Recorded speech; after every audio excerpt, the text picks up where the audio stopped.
Fault number 4, the sway. Now, when I say sway to someone, they immediately think lower body sway, right? So we set up right-handed player, and I turn, and my lower body slides excessively that way. A lot of sway laterally, okay? Now, there can be an upper body sway as well. There can be where I turn, and my lower does pretty good, but my upper kind of sways too much to the right. Okay, so I want to spend a few minutes on each one of them. Sway, too much lateral motion, okay, away from the target or off the ball. And we need to get that to turn and kind of keep it centered or its orientation to the ball better. Let's start with the lower body. The first thing with the sway, sometimes I'll see players when they set up, they get kind of a little stacked, a little heavy this way, okay? And the spine's kind of, too much left, their hips kind of kick to the right. And then when they turn, their hips just go that way. So I always like to see just a little bit of side bend this way. Spine just slightly right, pelvis just slightly left, like that. Now, from there I'm going to turn my trail hip. I'm going to get my right hip to turn back behind me this way, okay? And when I do that, I want to lose some flexion in the right knee, the trail knee. I want to let it kind of elongate up a little bit. Sometimes I see players, they're trying to keep their knee flexed, and when they try to keep their knee flexed, they get too much going that way. And then when you let them straighten up that trail knee a little bit, now that hip can fully turn behind. And I like to see some hip turn.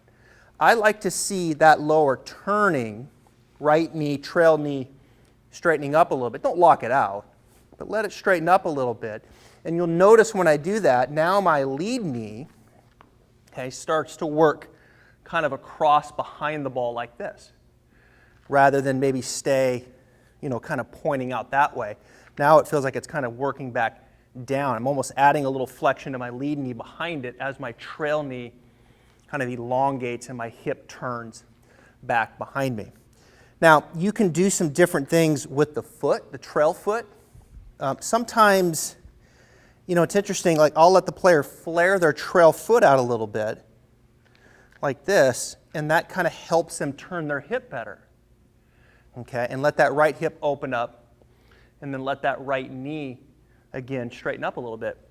Sometimes we kind of get the toe too in, and then we get locked, right? We get locked, and then we can really almost kind of kick to the outside. So, look, I mean, if you square up your right foot a little, and that helps you kind of stay stable and eliminate the sway, then so be it. But I think the point I'm making here is if you flare that a touch, and then you understand how this hip works more up and back behind you, okay, losing flexion, then you could probably not be so, pigeoned in this way.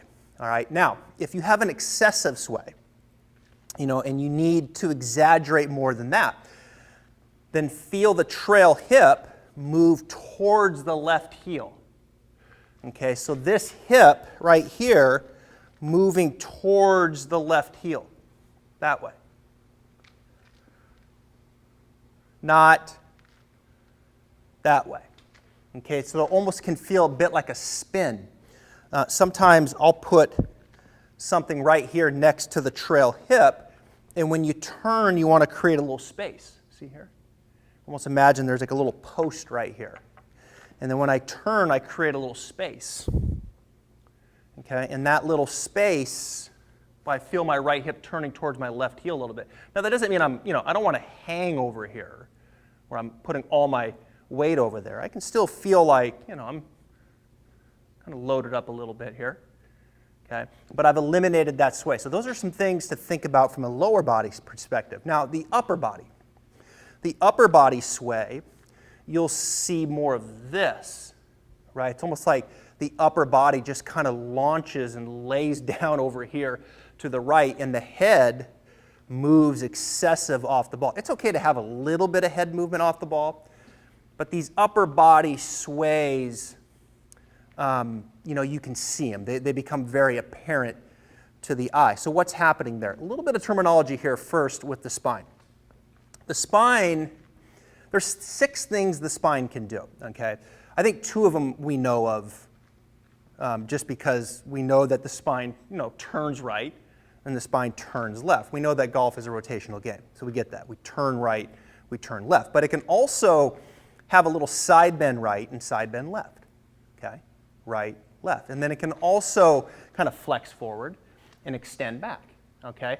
So in the context of those 4, side bend right, side bend left, flexion down, extension back, when you look at an upper body sway, what you're seeing is a spine that takes on too much right bend and flexion. So it has too much of this, and it's staying too much in this, okay? So right bend and flexion. Okay? And that usually comes from a player who's trying to stay down, because that's how we set up. We set up flex forward, we set up slightly tilted right, and then we just try to stay there. And then you just see the upper body, when I turn, I come over here. And you won't usually see the hips turn that much, because they really can't. The hips stay very level when you see that with the spine. So what's the opposite of that? Well, the opposite of right bend is left bend. And the opposite of flexion is extension.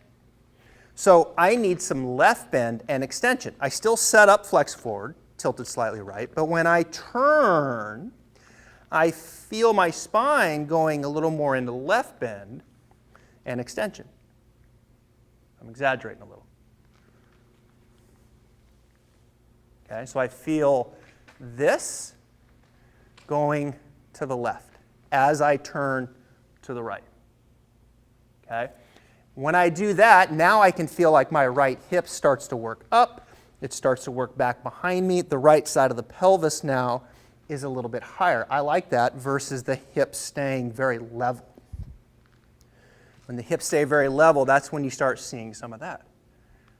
Left bend and extension, now I feel that right hip turning up, back behind me. Boy, my glute feels like it's on. It feels much stronger.